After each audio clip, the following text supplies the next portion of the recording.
ወንድሜ ጽዮን ማርያምን ስጠጋት ምን እንዳደረገችልኝ ታውቃለህ? አሁን ከጠላት ነው የከለለችልኝ። ከጠላት ሞገስ አልባ ሊያደርገኝ ነበር ጠላት፣ ተቀባይነት ሊያሳጣኝ ነበር ጠላት። ነገር ግን ጽዮን ማርያም ስጠጋ አየህ፣ ማርያም ጽዮን ናት። ከምን የተነሳ?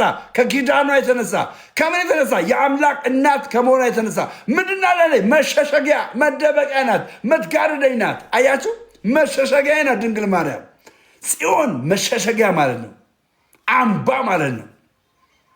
ዋው የሚገርም ነው። ጽዮን ማርያም ስናከብር መጽሐፍ ቅዱሳዊ ነው፣ መጽሐፍ ቅዱሳዊ ነው። ኦኬ። በመሆኑም ይላል፣ ስሙኝ እዚህ ጋር በደንብ አድርጋችሁ አዳምጡኝ። በመሆኑም ህዳር 21 ቀን የታቦተ ጽዮን ታሪክ በወላዲተ አምላክ ድንግል ማርያም ሕይወት የሚከናወን የአምላክ ሰው መሆን የምን የአምላክ ሰው መሆን ዮሐንስ ወንጌል ምዕራፍ 1 ቁጥር 14 ላይ አታችኋል። ቃልም ስጋ ሆነ። ቃል ማለት ነው አምላክ ነው። አምላክ ምን ሆነ? ስጋ ሆነ። በጣም የሚገርማችሁ ግን አምላክ ተፈጠረ አይልም ይላል። አምላክ ተፈጠረ ብሎ መጽሐፍ ቅዱስ አይነግረንም። አምላክ ስጋ ሆነ ነው የሚለው። ተወለደ የሚለው ደግሞ ምንድን ነው? ተወለደ የሚለው ነገር ምንድን ነው? ሆኖ በድንግል ማርያም ከስጋዋ ስጋ ከነፍሷ ነፍስ ወስዶ ድንግል ማርያም ምን አለች? ወለደችው። የት? በበረት ውስጥ። በዛ ቦታ ላይ ደግሞ ሰባ መጥተው ምን አሉ? በፊቱ ሰገዱ ይላል። እንቀጥል። የአምላክ ሰው መሆን የድህነት ዓለም አመልካች ታሪክ ስለሆነ በደማቅ ስነ በዓል ይከበራል። ምን? ጽዮን ማርያም ይከበራል ነው የሚለው። ኦኬ እንቀጥል። እሺ እንደዚህ ይላል። ጽዮን ክበቧት እቀፏትም፣ በቅጥሮቿም ተናገሩ፣ በብርቷም ልቦች አኑሩ ይላል ማቴዎስ ወንጌል 23:1። በቅዳሴ ጊዜ የሚነበቡ ቅዱሳን መጽሐፍት አሁን በጽዮን ማርያም ጊዜ በቅዳሴ ጊዜ የሚነበቡ አሉ። ምን ቃላቶች?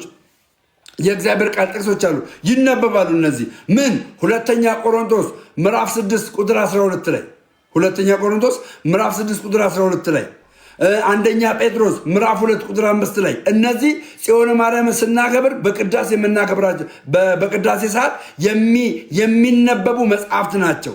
የሐዋርያ ሥራ 7 ከ34 እስከ 54 ይህ የጃንደረባው ታሪክ። ኦኬ ከዛስ እግዚአብሔር ጽዮንን መርጧታል፣ ማደሪያው ትሆን ዘንድ መረጣት፣ ይቺ የዘላለም ማደሪያ ናት ይላል። እግዚአብሔር ማርያምን ያድርባት ዘንድ መረጣት፣ ለዘላለም ወላዲተ አምላክ ስትባል ትኖር ዘንድ ማለት ነው። ለዘላለም ወላዲተ አምላክ ትባል ዘንድ እግዚአብሔር ድንግል ማርያምን ምን አላት? መረጣት።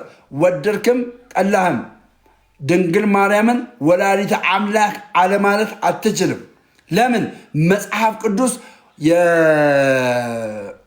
የሉቃስ ወንጌል ምዕራፍ 1 ቁጥር 42 ላይ ታችሁ ከሆነ የጌታዬ እናት ወደ እኔ ትመጣ ዘንድ አለች። የጌታዬ እናት፣ ጌታ ገዢ ነው።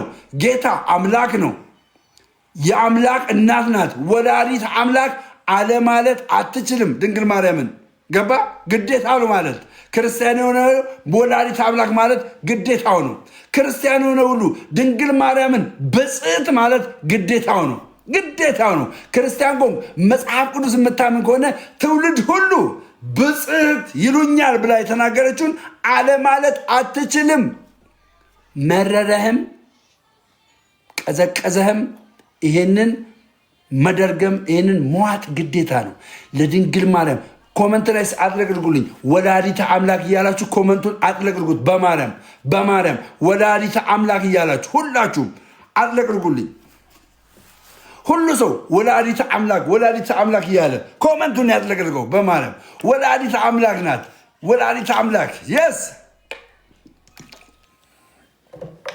ወላዲተ አምላክ ማርያምን ወላዲተ አምላክ ይኸው ኮፒ ቤስት አድርጉና እንግዲህ እስቲ ጴንጦች ወላዲተ አምላክ እያላችሁ ጻፉ። ጴንጦችም ጻፉ። እስቲ ወላዲተ አምላክ እያላችሁ ጻፉ። መጽሐፍ ቅዱስ እኮ ነው እየነገርኩ ያለሁት። ኢየሱስ ጌታ ነው ትለኛለህ እንዴ? እኛ ጌትነቱን መቻርን ወላዲተ አምላክ እያልክ ጻፍክ። ወላዲተ አምላክ እያልክ ጻፍ። ወላዲተ አምላክ አምላክን የወለደች እያልክ ጻፍ። እስቲ አምላክን የወለደች ጻፍ። ኦኬ ቴንኪው። እንቀጥል። ወይኔ እንቀጥላለን። ኦኬ ትምህርተ ጽዮን ቅድስት ቤተክርስቲያን ይላል። ትምህርተ ጽዮን ቅድስት ቤተክርስቲያን ይላል። ኦኬ በነገራችን ላይ እኔ አሁን የምነግራችሁ የኔን አይደለም፣ እያስተማርኩም አይደለም። ገብቷችኋላ? አስተማሪ ሆኜ አይደለም የምነግራችሁ። እኔ የማነበውን አንዳንዴ እንደዚህ ሼር አደርግልሃለሁ። የዚህ መጽሐፍ ጸሐፊ ማመሰላችሁ በመጋቢ ሐዲስ ሉለ ቃል አካሉ ዓለሙ የታተመ ነው። ስርዓተ አምልኮ የሚል ዘኦርቶዶክስ ተዋሕዶ የዓመቱ ክብረ በዓልና ገሳጼዋና ትምህርቷ ክፍል 2 ነው እማነበላችሁ። የዚህን ቃል ነው እማነበላችሁ። እኔ መምህር አስተማሪ ሆኜ አይደለም። እሺ መምህር አስተማሪ ሆኜ አይደለም። ተራ መንመን ነኝ። በኃጢአት የምወድቅ ደካማ ሰው ነኝ። እሺ ወንድሞቼና እህቶቼ፣ እሺ እንደ መምህር አድርጋችሁ አትመልከቱኝ። እሺ እኔ እንደናንተ ሰው ነኝ፣ እንደናንተ መንመን ነኝ። እሺ ወንድሞቼ፣ መጽሐፍ ቅዱስ እኮ ነው የማነብልህ ብራዘር። ይሄ እኮ ታሪክ ከመጽሐፍ ቅዱስ ጋር የተገናኘ ነው። ማቴዎስ ወንጌል ምዕራፍ 21 42 አንብብ እስቲ። ይኸው ይህን ስታነብ ይነግራል። ኦኬ እንቀጥል። ጽዮን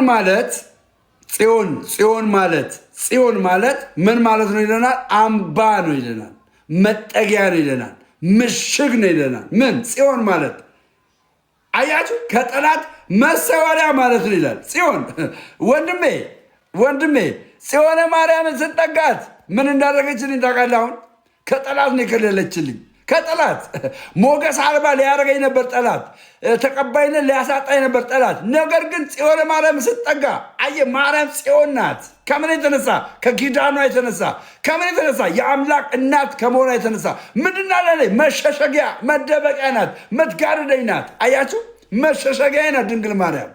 ጽዮን መሸሸጊያ ማለት ነው፣ አምባ ማለት ነው። ዋው የሚገርም ነው። እንቀጥላለን። እሺ ቃሉ ወይም ጸወነ ከሚል የግዕዝ ቃል የተገኘ ነው። ተጸወነ ወይም ደግሞ ጸወነ ከሚል የግዕዝ ቃል የተገኘ ነው። መጽሐፍ ቅዱስ ጽዮን እያለ የሚናገረው ስለ 3 ነገሮች ነው ይላል። ጽዮን የሚለው ቃል መጽሐፍ ቅዱስ ላይ ስለ 3 ነገሮች እንደሆነ ይናገራል። ይሄ እኮ መጽሐፍ ቅዱስ ላይ ያለውን እኮ የምነግራችሁ ጋይስ፣ ገባችኋ? በጥቅስ ነው። ኦኬ እንደዚህ ይላል። ጽዮን ምድራዊ ጽዮን ነች። የመጀመሪያው ጽዮን ምድራዊ ምንድን ነች? ጽዮን ነች። ኦኬ ሁለተኛ ጽዮን ቤተ ክርስቲያን ናት። አይታችኋል? ይሄ የዚህ መጽሐፍ ተረት አይደለም ብራዘር፣ ተረት አይደለም። ይኸውልህ ስለ ጽዮን ነው እየነገረ ያለው። ጽዮን ቤተ ክርስቲያን ናት። ሰማያዊት ጽዮን ወይም በሰማይና በምድር ያለች ማህበር መንመን ነች ይላል። ከዛስ ሶስተኛዋ ጽዮን ማርያም ናት። ከዚህ ቀጥሎ 3ቱንም በዝርዝር አሳያለሁ ይላል ጸሐፊው። 3ቱንም ስለ ጽዮን ጸሐፊው 3ቱንም በዝርዝር አሳያለሁ። አንደኛ ምድራዊ ጽዮን፣ ቅድም እንዳልኳችሁ ምድራዊ ጽዮን።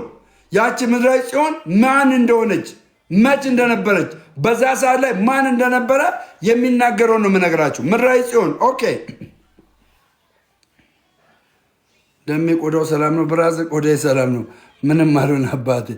እሺ ቴንሽን አታርገኝ። ፒስ ነው አባ፣ ምንም ሀሳብ ምናምን እንዳይገባ ብራዘር።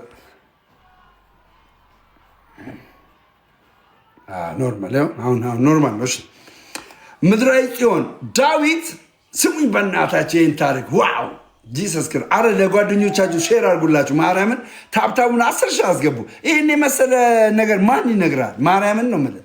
ማን ይነግራል? ይህን የመሰለ ነገር ማን ይነግራል? ይህን የመሰለ ሼር አድርግ፣ ታብታብ አድርግ። ሰው መጥቶ ይመልከት፣ ይስማ፣ ያዳምጥ፣ ይጠቀም። ማርያምን ይጠቀም። ምን ሆናችሁ ነው? ብቻህን ትሰማለህ? ብቻህን ጓደኛን አጠራውን። ይሄ ምን የመሰለ ስለ ጽዮን ማርያም እየነገርኩ ጂሰስ ክራይስት ማርያምን የትም ቦታ የትም ቤት እንደዚህ አትማርም። የትም ቤት ታብታብ አድርግና ጓደኛህን ጥራው። ታብታብ እያደረግ ጓደኛህን ጥራው። ተዋቸው ጴንጆች የፈለጉትን ይጻፉ። አንተ ግን ለጓደኛ ሼር አድርግለት፣ ታብታብ አድርግለት፣ ኮፒሊንግ አድርግለት። አሁን የኔ ቤት ኮፒሊንግ 43 እግዚአብሔር 43 የኔ ቤት 43 ጂሰስ ክራይስት። ስለ ጽዮን ይጠቅምሻል። አዳምጪ ቃል በጣም የሚጠቅምሽ ስለ ጽዮን የሚለው ትርጉም 3 ነገር ነግሬያቸዋለሁ። ጽዮን አንደኛዋ ጽዮን ምድር ላይ የተቀመጠች ጽዮን ናት ብያቸዋለሁ። ጽዮን አንደኛዋ። ሁለተኛዋ ጽዮን ቤተ ክርስቲያን ናት ብያቸዋለሁ። አንዳንድ ጊዜ መጽሐፍ ቅዱስ ላይ ሲጋጭ እያያችሁ ነው አለ። ጴንጤዎች ጽዮን ማለት እኮ ማርያም አይደለች ምናምን ይባላል። ጽዮን ማለት እኮ ቤተክርስቲያን ናት። ቦታስ ከተማስ ጽዮን የምትባል ከተማ የለችም እንዴ? አየህ፣ የመጽሐፍ ቅዱስን አውድ አለማወቅ፣ የመጽሐፍ ቅዱስን የተጻፈበትን ነገር አለመረዳት ለዚህ ይዳርጋል። ስለዚህ ይሄ ጽዮን የሚባለው ትርጉም ለ3 ነገር ይሰጠዋል። ጽዮን አንደኛ ምድር ላይ ስላለች ስለ ምድራዊቷ ጽዮን ይናገራል። አንደኛ። ሁለተኛ ጽዮን ስለ ቤተክርስቲያን ጽዮን ገባችሁ? ጽዮን ቤተክርስቲያን ናት ይላል። ሰማያዊቷ ጽዮን በሰማይና በምድር ያለችውን ሰማያዊቷ ጽዮን ናት ይላል። ሶስተኛዋ ጽዮን ደግሞ ማናት? ጽዮን ማርያም ናት። ለምንድን ነው ጽዮን እነዚህ ለ3ቱ የተሰጠው? ለምን ተሰጠ? ለ3ቱ ለምን ተሰጠ? አንደኛ ስለ ጽዮን ምድር ደግሞ ይናገራል። የመጀመሪያው ስለ ጽዮን ምድር ምን ማለት ነው ይናገራል ጸሐፊው። የሚገርም ጸሐፊ ነው። ዳዊት ከኢያቡሳውያን የማረካት አምባ ጽዮን ናት። አየ ጽዮን እስራኤል ውስጥ ዳዊት የማረካት ነው። ዳዊት ማርኳል ጽዮንን። በምን ማረከ? ከማን የማረከው? ከኢያቡሳውያን። ለምን ማረከ? ጽዮን የማረካት ጽዮን ትባላለች። ኢያቡሳውያን የከነዓን ልጆች ነበሩ ይልና ኢያቡስ በሚባል አባታቸው ስም ኢያቡሳውያን ተባሉ። መሳፍንት 19 ላይ ያለ ሀሳብ ነው። መሳፍንት መጽሐፍ ቅዱስ ላይ ነው እየነገርኳቸው ያሉት። መሳፍንት 19:10 ላይ እነዚህ ኢያቡሳውያንን ታገኛላችሁ። ከዛስ ኢየሩሳሌም ከመባሏ አስቀድሞ ኢያቡስ ትባል ነበረ። ኢየሩሳሌም ከመባሏ አስቀድሞ አይታችሁ አላለም? ለእስራኤል ከመሰጠቱ በፊት ኢያቡስ ነበር የምትባለው። ኢያቡስ አሁን ላይ ማን ተብላ እየተጠራች ነው? ኢየሩሳሌም። ኢያቡስ አሁን ላይ ማን ብላ እየተጠራች ነው? ኢየሩሳሌም። ኦኬ ትባል ነበር ይልና ሆኖም ከበስተጀርባ ሸለቆ የሚፈጥሩ ተራሮች የተከበበችና ለጠላት የማትመች አየ ጽዮን የሚለው ምሽግ ናት ይላል። አንድ ትርጉሙ ምሽግ የሆነችው ለምንድን ነው? በምድር ላይ ያለችው ጽዮን በተራሮች የተከበበች ናት። ዙሪያዋን በተራሮች በተራራ መከበቧ ደግሞ ለማን አልተመቸም? ለጠላቶቻቸው አልተመቹም። ለጠላቶቻቸው አልተመቹ። ከዛ በኋላ ዋስትና ትሰጣለች ብለው ኢየሩሳሌም ሀገረ ሰላም ብለዋታል። እቺ ኢያቡስ የምትባለውን ለጠላት ስለማትመች ኢየሩሳሌም ትባል ብሎ ሀገረ ሰላም ብለዋታል ይላል። ነገር ግን የሰላም ንጉስ ሰላማዊ ኢየሱስ ክርስቶስ በንጉስ ሰላም በካህነ ሰላም በመልከ ጼዴቅ አምሳል ተገልጦ ለሰዎች ሁሉ ሰላምን የሚገልጥበት ሀገር መሆኑን የሚያሳይ ነው ይላል። ይሄኛው ቃል ያለው የት ላይ ነው? ይሄኛው የነገርኳችሁ ቃል ያለው የት ላይ ነው? መዝሙር 125 እንደገና ከ1 እስከ 2 ነው። መዝሙር 125 እስቲ ኮፒ ፔስት አድርጋችሁ እዚህ ላይ አስቀምጡልኝ። መዝሙር 125ን ከ1 እስከ 2 ኮፒ ፔስት አድርጉት እዚህ ጋር። መዝሙር 125ን ከ1 እስከ 2 አስቀምጧት እዚህ ጋር። ሌላው ደግሞ መዝሙር 48 ከ12 እስከ 13 ያለውን ኮፒ ፔስት እያደርጋችሁ አስቀምጡ። እንማማር። እንደዚህ በጣም ደስ እያለ ነው እየነገርኳቸው ያሉት። ኢየሩሳሌም ምድራዊቷ ኢየሩሳሌም በተራራ የተከበበችና እቺ በተራራ የተከበበች ኢየሩሳሌም በተራራ መከበቧ ብቻ ሳይሆን ያ በተራራ የተከበበች ዋናው ምክንያት ምንድነው? ምሽግ ስለሆነች ነው። ምሽግ ማለት በተዘዋዋሪ ምን ማለት ነው? ጽዮን ማለት ነው። እንቀጥል። ዋው በጣም ደስ እያለኝ ነው። በጣም በቃ 10,000 ካልገባ አልቀጥልም። 10,000 አስገቡልኝ። ቶሎ ብሎ መታዘዝ አለባቸው። 10,000 አስገቡልኝ። ታብታቡን 10,000 አስገቡልኝ። እንትኑን 1000 አስገባ። ቶሎ ፍጠን፣ ቶሎ በል ፍጠን። የሚጣፍጥ ታሪክ ነው የምነግርህ ስለ ጽዮን። ገና ስለ ጽዮን ማርያም አለ፣ ስለ ጽዮን ቤተክርስቲያን ጽዮን ስለተባለችው አለ። ቶሎ በሉ።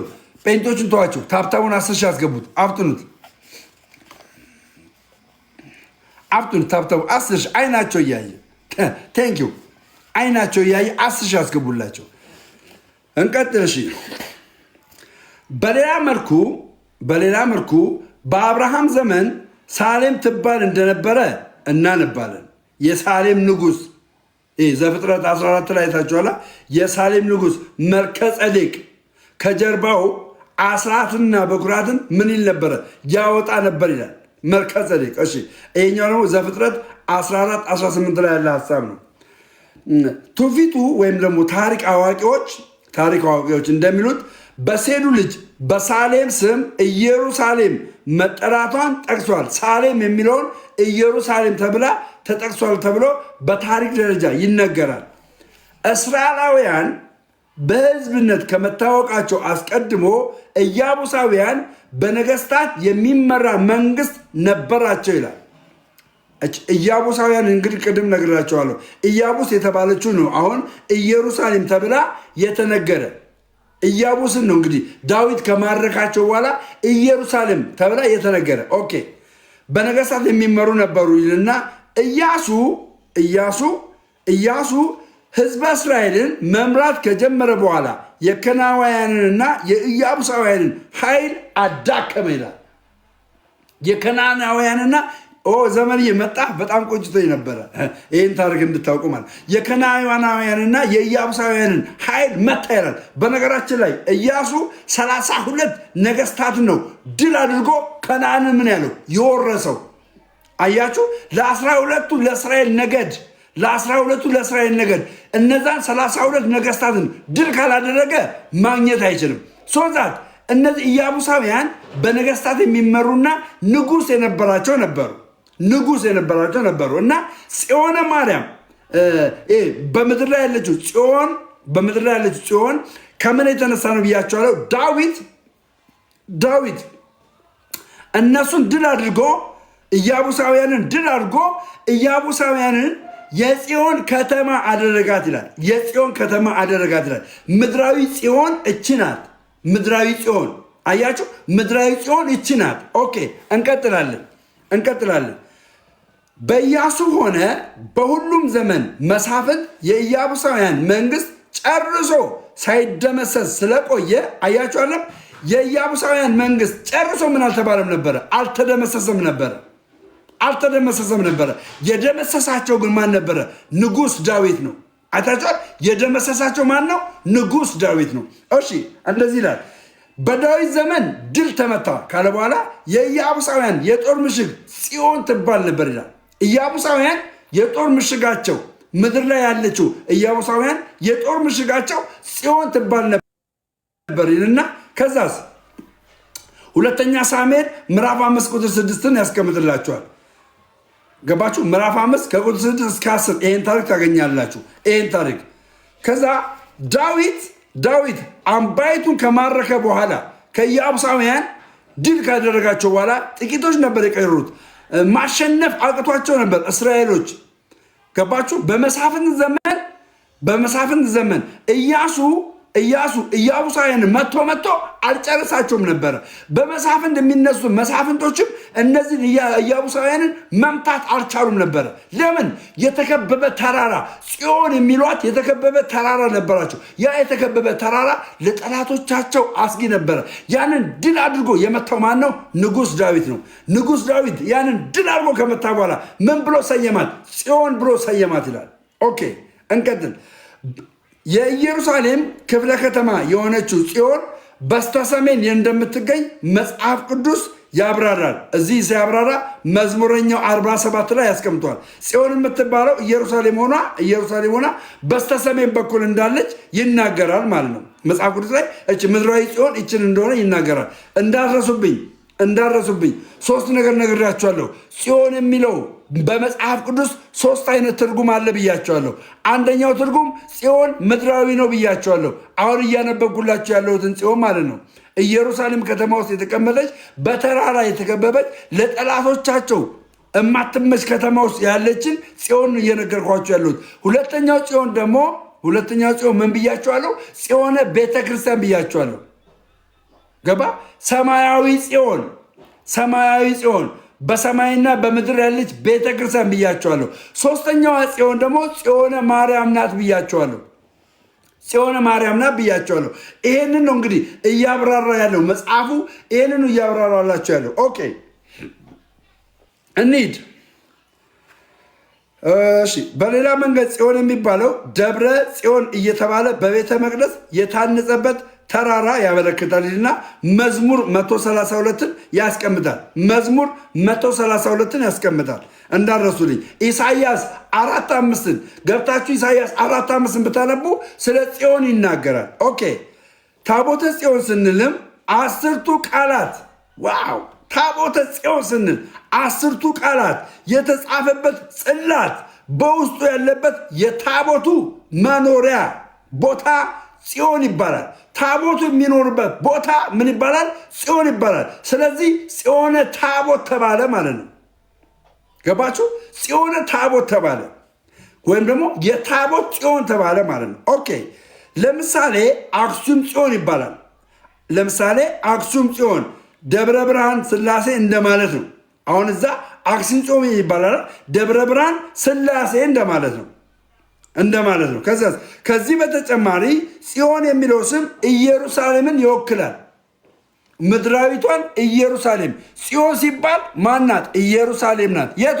ምድራዊቷ ኢየሩሳሌም። የጽዮን ትርጉም በዚህ ሳይወሰን የአይሁድ ሕዝብ ባህልና ወግ፣ ሃይማኖትና ፖለቲካዊ አስተዳደርን፣ መንግስትን የሚወክል ሆኖ በመጽሐፍ ቅዱስ ተጠቅሷል። ምን ላይ? መዝሙር 125 ላይ ከቁጥር 1 እንደገና መዝሙር 36 ላይ 136 ላይ ኢሳይያስ 49 ላይ ኢሳይያስ 52 ላይ የኢየሩሳሌምን ጽዮን መንግስት እንደሆነ ይናገራል። የኢየሩሳሌም መንግስት መነሻው የት ነው? ጽዮን ነው ይላል። ይህ ቅዱስና ታሪካዊ ቦታ ሁለተኛ ጌታችን ሲመጣ የሚገለጥበት የፍርድና የበረከት አደባባይ እንደሚሆን ነቢያት ተናግረዋል። ትንቢተ አብድዩ ምዕራፍ 17 ላይ ኢየሱስ ክርስቶስ ዳግመኛ ለፍርድ ሲመጣ የሚመጣባት ከተማ ማን ትባላለች? ጽዮን ትባላለች። የሚመጣባት ከተማ ማን ትባላለች? ጽዮን ትባላለች። እዚህ ከተማ ውስጥ መጥቶ ይፈርዳል ብሎ በመጽሐፈ አብድዩ ምዕራፍ 17 ነው። በመጽሐፍ አብድዩ ምዕራፍ 17 ላይ ይናገራል። ሚክያስ 4 ላይ ይናገራል። ዳግመኛ ሲመጣ የሚፈርድበት ቦታ መሆኑን ይናገራል። ኦኬ ይሄኛው ምድራዊ ጽዮንን ነው ያብራራሁላችሁ። ሁለተኛው ጽዮን ደግሞ ልንገራችሁ። ሁለተኛ ጽዮን ጮክ እያልኩ እየተናገርኩ ወንድሞቼ፣ ድምፄ በጣም ይረብሻል። ጋይስ ድምፄ በጣም ይረብሻል ድምፄ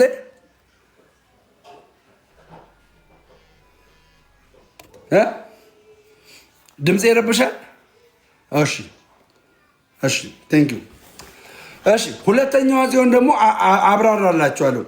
ይሄ መጽሐፍ ስርዓተ አምልኮ የሚል የቤተክርስቲያን አባት የሆኑ በመጋቢ ሐዲስ ልዑል ቃል አካሉ የተጻፈ ነው። በመጋቢ ሐዲስ ልዑል ቃል አካሉ የተጻፈ ነው። ስርዓተ አምልኮ ነው። ስርዓተ አምልኮ ማለት እንግዲህ እኛ ኦርቶዶክሳውያን የምናከብራቸው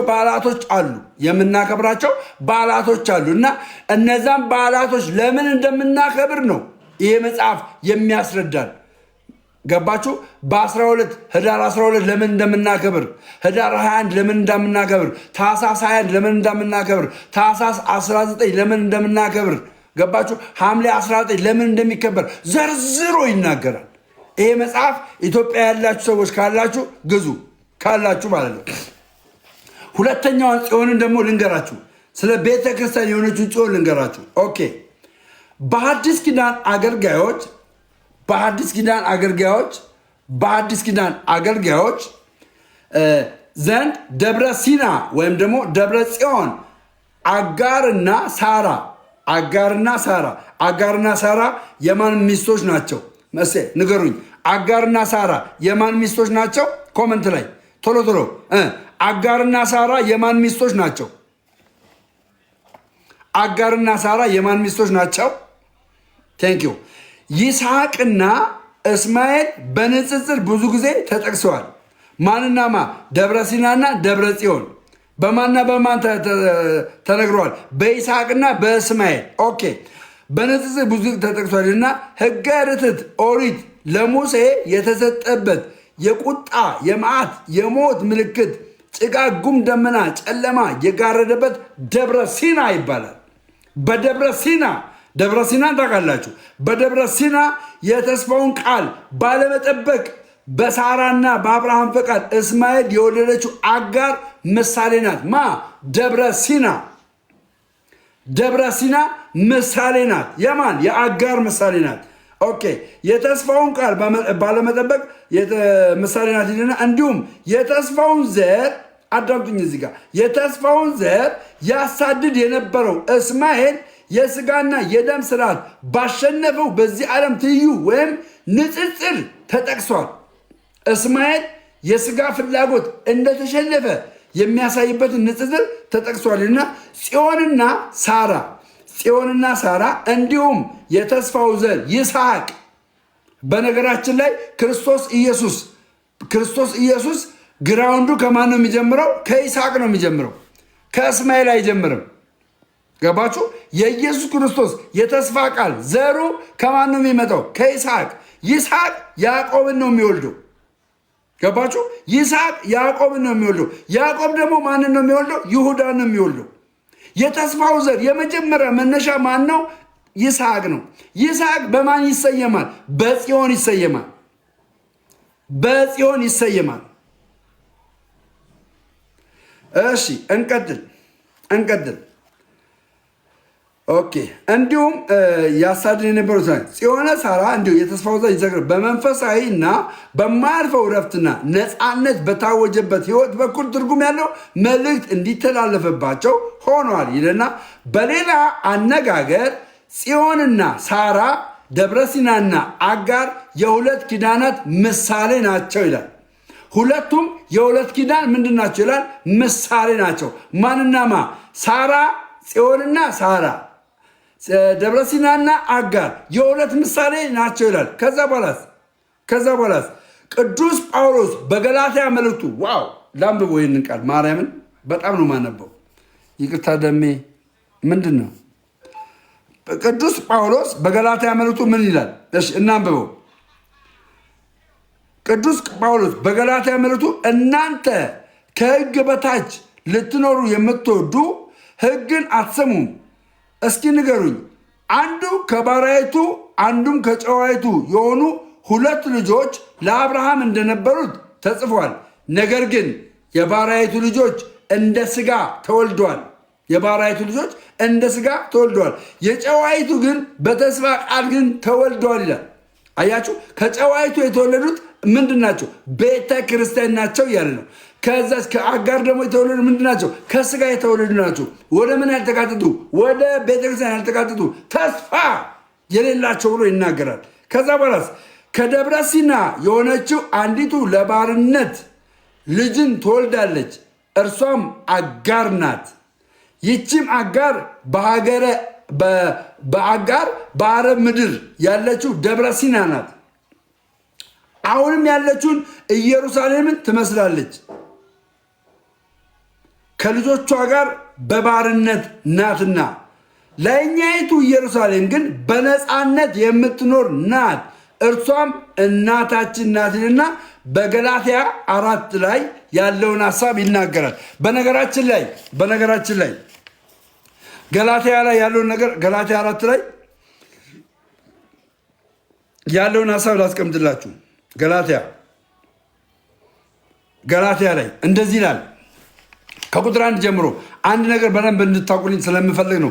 ገላትያ ምዕራፍ 4 ቁጥር 1 ላይ ያለውን ነገር የምነግራችሁ። ነገር ግን እላለሁ፣ በነገራችን ላይ አሁንም አስረግጬ የምነግራችሁ እኔ መምህር አይደለሁም። ምነው ኮመንቱ ቆመ? ተቋረጥኩ እንዴ? ተቋረጠ ጋይስ? እኔ መምህር አይደለሁም። እኔ አሁን ሚላን ማን የምትባል ሰውዬ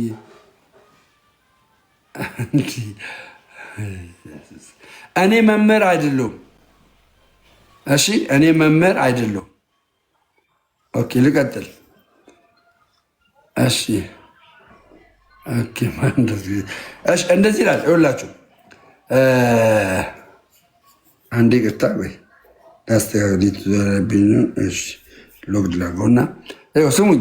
ነገር ግን እላለሁ ምዕራፍ 4 ገላትያ ምዕራፍ 4 ነገር ግን እላለሁ ወራሾች ሕፃን ሆኖ ባሉበት ዘመን ሁሉ ምንም የሁለት ጌታ ቢሆኑ ከቶ ከባሪያ አይደሉም። እሺ ነገር ግን አባቱ እስከ ቀጠረለት ቀን ድረስ ከጠባቂዎቹና ከመጋቢዎቹ ጋር በታች ነው። እንዲሁም እኛ ደግሞ ሕፃናት ሆነን ሳለን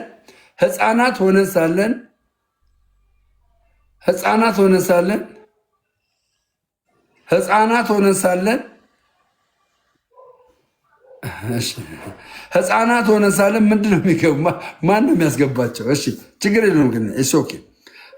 እኛ ደግሞ ሕፃናት ሆነን ሳለን ከዓለም መጀመሪያ ትምህርት በታች ተገዝተን ባሪያዎች ነበርን።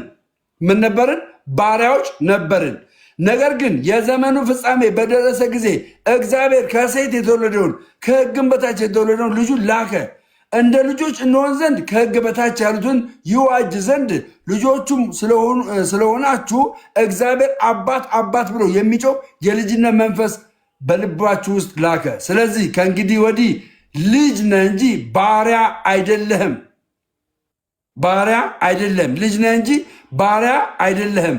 ልጅም ከሆንክ ደግሞ በክርስቶስ የእግዚአብሔር ወራሽ ነህ ይላል። እኛ በክርስቶስ ሆነን ልጅ ሆነን የምን ወራሾች ነን ይላል? የእግዚአብሔር ወራሾች ነን። የእግዚአብሔር ወራሽ የሆነ ደግሞ ማን ነው?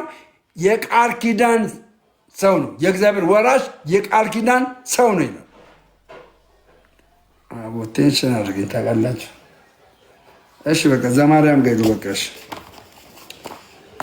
በቃ ዘማርያም ጋር ሄዱ። እሺ ዘማርያም ከከፈተ በቃ ዘማርያም ጋር ሄዱ። እሺ ጋይስ ሌላ ጊዜ አስተምራለሁ። እሺ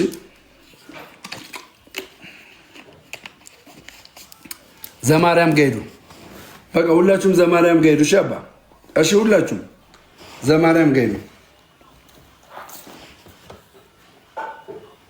አይ በቃ ቴንሽን አነገኝ ታውቃለህ። አይ ዘማርያም ጋር ሄዱና በቃ ተማሩ ዘማርያም ጋር። በኋላ ደግሞ ወይ ነገ ምናምን እግዚአብሔር ካለ በህይወት ካለን እንቀጥላለን። እሺ ጋይስ እግዚአብሔር በህይወት ካቆየን እንቀጥላለን። እግዚአብሔር በህይወት ካለን እንቀጥላለን። በስመ አብ ውስጤ እንትን ውርድ አላለም እና ኦኬ እሺ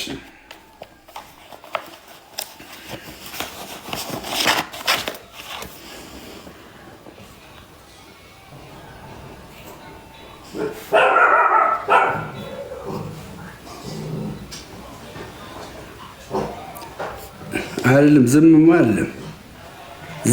አይደለም ማርያምን ዝም የሚል እንዳይመስለን።